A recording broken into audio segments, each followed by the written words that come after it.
In this tutorial, we're going to learn to make the wrap that I'm wearing right now. It's called Bell Felted Wrap, and this video is brought to us by Bijou Basin Ranch. It's their yarn and their pattern that we're using for this tutorial. And this is a first for me. This is pretty exciting. This is yak down. This is knit with yak yarn. Bijou Basin Ranch is a family-owned yak ranch in Colorado, and they've been in business for about 10 years. They raise their own registered, pure-blooded Himalayan yak, and they produce fibers and yarns. And their yarn label is called Bijou Spun, and the yarn that we use in this wrap is called Himalayan Trail. This is 75% yak down and 25% superfine merino. It feels great. Yak. I'm learning so much about these different fibers. This is the first time I've knit with yak, and yak is warmer than wool, as soft as cashmere, and more breathable than wool. And it's also really economical as far as luxury fibers go, or these exotic fibers.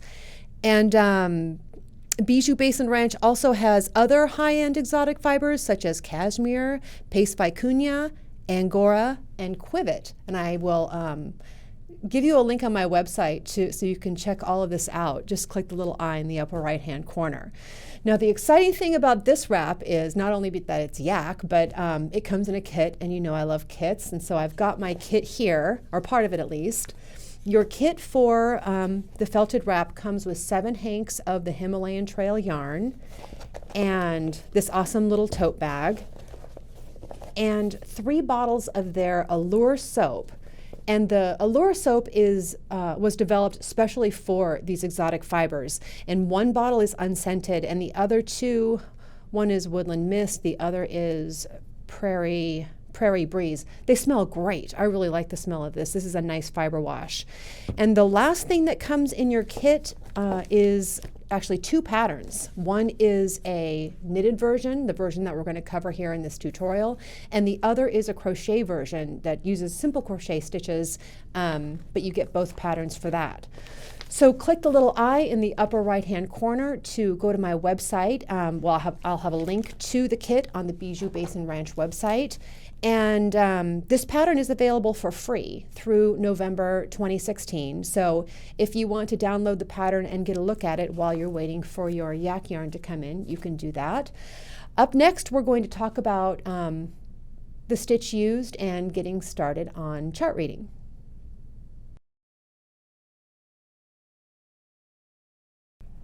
Okay, we're ready to get started on this, and in the last segment I was pretty excited about the fact that we're knitting with yak down, but the other cool thing about this shawl, or this wrap, is that it is felted. It's felted at least a little bit, and that makes it really unique. It makes it really different from other wraps that I've worked on, and I think of this because it is such a generous wrap and it's so much snuggle. I think of it kind of as a commuter's wrap. It's the kind of wrap that I like to travel with because it is a scarf and a blanket and a pillow and rain protection and everything else.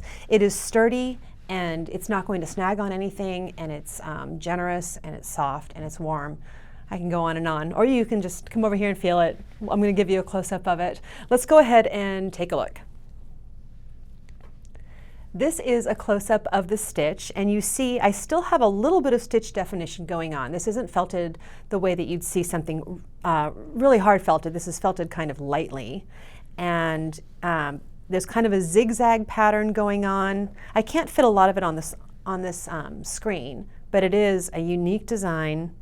It's pretty simple and fun to knit.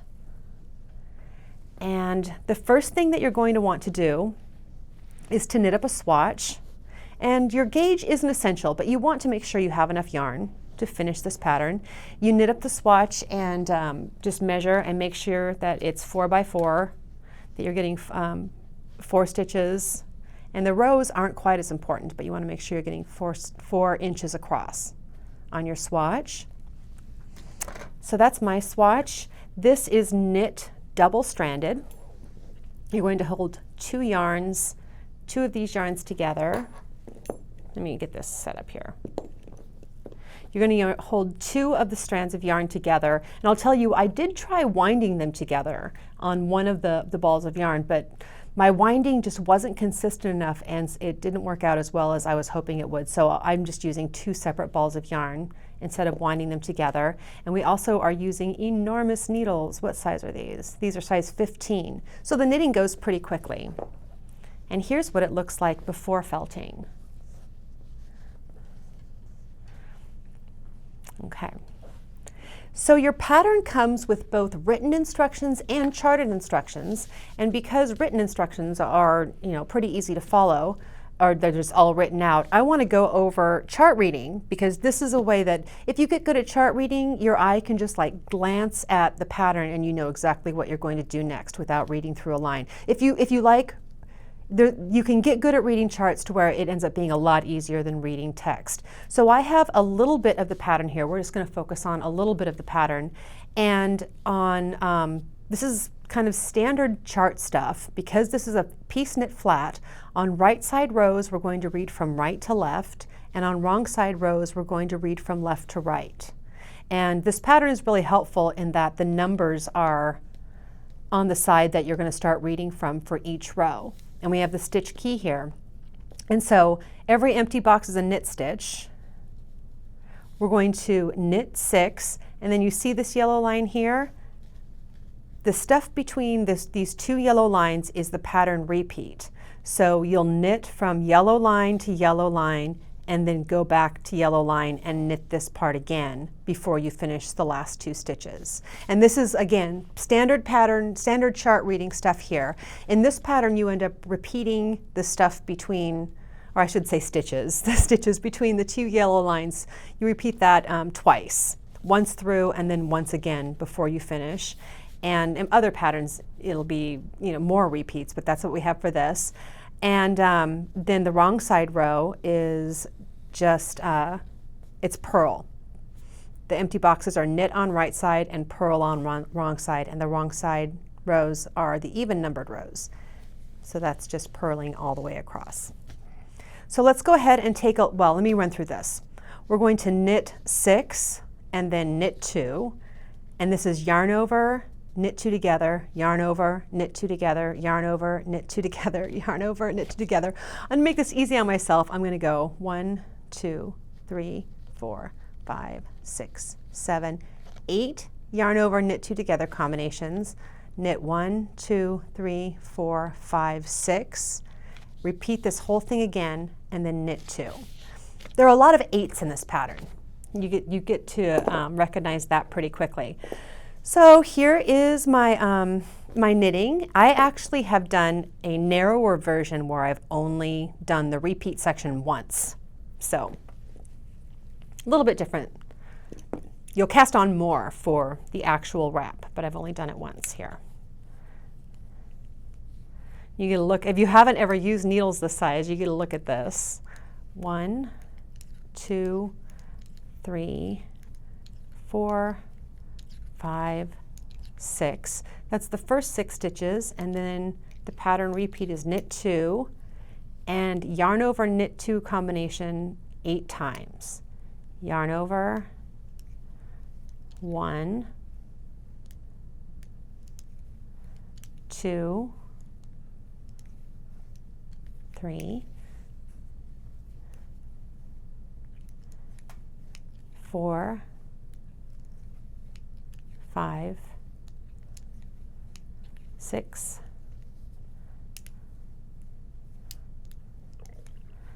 7, 8, and then I'm going to knit 6,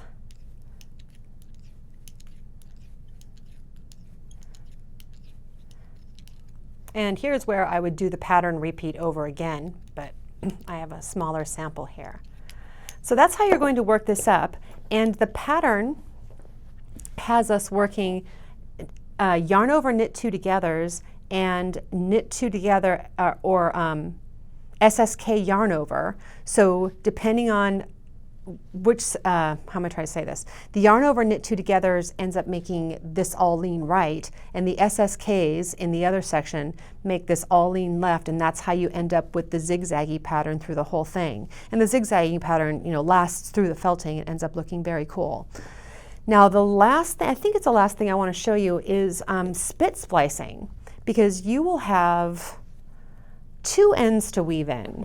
The ends from the cast on and the ends from the bind off, and no other ends to weave in because this yarn felts together so nicely. So I'm setting up an example here so I can show you. Let's say you're working through and you've run out of yarn and you need to attach a new ball. Normally you would attach the new ball, or depending on the yarn you're using, you attach the new ball and weave in the ends later. There's no need to do that. So this is, let me swatch these around so it's a more believable story. This is the end of yarn attached to my knitting. I've run out of yarn, and this is the end for the new ball of yarn. I'm going to untwist the plies. This is 2-ply yarn, and I'm going to cut 1 inch or so out of one of the plies. I'm going to do the same thing over here.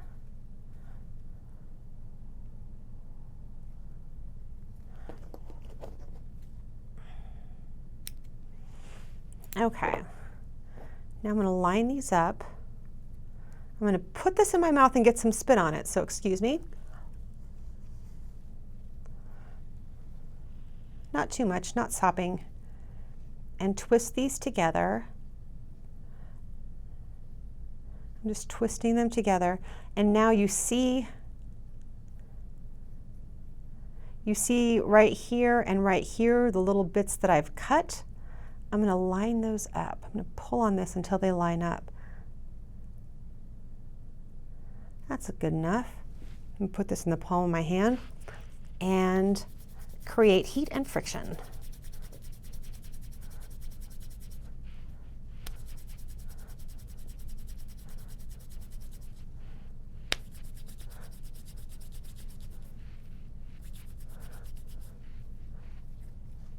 Okay. That looks good, right? It is strong, it's not going anywhere. I don't have those ends to weave in. And if this was a piece where I wasn't felting it, I'd probably take a little more care to make sure that this was looking exactly like the rest of the yarn in the piece. That looks still pretty good. But we are felting this, so you don't have to go to too much trouble to make your spit splice perfect. That's it. Those are the techniques used in this pattern. Now, we did go over the chart reading, but like I said, the instructions for this are also written out, so you can just use a row counter and read the instructions that way. You'll find this pattern is pretty easy to memorize. I used a row counter all the way through just to keep track of where I was, but really you just get a glance at the next section coming up, and you know what the next 16, I think, rows are going to be. Anyway, up next we're going to talk about felting.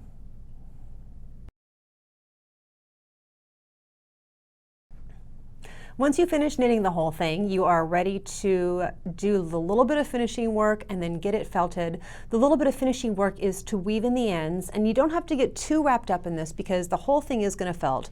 Weave in your ends just kind of a little bit, and if they end up poking out after felting, you can just cut them because once the fabric is felted, it can't come unraveled or anything. So the pattern gives really good instructions on how to felt this, but I want to give you my experience and throw in a couple of notes in there because this is the first time that I've felted yak down, so I thought we'd talk a little bit about it. This is just, it creates the most unique felted fabric. It's so lightweight and soft. And you want to wash this in the washing machine in hot water. And my experience, I have a top-loading washing machine. If you have a front loader, you'll need to look at the instructions for your washer. And you can use a little bit of the Allure soap that comes in your kit, your wrap kit. You want to use a lingerie bag or a zippered pillowcase and put this in that before you put it in the washing machine, and that's because this is going to throw little bits of yak down and wool, and you want to catch it inside that bag and not inside the washer drum. And I'll tell you, I was kind of surprised. This threw a lot of little bits of yak down and wool. I mean, it ended up being just right when it was finished, but it did throw more than I would say just 100% wool does. So be sure to use the lingerie bag or zippered pillowcase. And this felted more slowly than 100% wool. does in my experience. But I did check it every 5 minutes. I believe the pattern tells you to check it every 5 minutes. You're washing it in the hot wash, and I like to use barbecue tongs to pull out the lingerie bag because the water is really hot. And then take a look at it. And in mine, I felted mine a little bit more than the pattern photo. And you actually, either is fine. You can felt it as long as you like. You can't ruin it. It's still going to look cool. I felted mine, I believe, for 20 minutes, and in my estimation, the pattern photo, she probably felted it between 12 and 15 minutes. That's my best guess. Just keep checking it every 5 minutes to see how it's felting. But I would think that if this was 100% wool, you'd probably get all the felting you'd wanted after just 8 minutes or 10 minutes. So this takes a little bit longer to felt. And then once it has, once you have it down, felt it as much as you want, and it's best to stop early and felt it again later and not over felt it if you have an idea of really how you want it to look. The pattern says that do not put this on the spin cycle. There's a chance of creasing it if you do. So set out a bath towel and put the wrap in there and roll it up and squeeze out the excess water by stepping on it. And then you can spread it out flat to dry and really shape it when you do that. And you'll see once it's all felted and wet, you'll see that there's the zigzag pattern on the side. You can smooth that out and kind of exaggerate it and let it dry that way. And then once it's dry, the zigzag pattern will be in there. That's the way the stitches want to go. So you're just kind of helping it out and smoothing it out that way. Anyway, it's still too warm in Texas, but I can't wait for it to get cold so I can wear this. Many thanks to Bijou Basin Ranch for sponsoring this video. Be sure to click through to my website to get your, you can get the pattern for free through November 2016, and also get your kit to make your yak down and merino wrap. I look forward to seeing your pictures on Instagram. Good luck.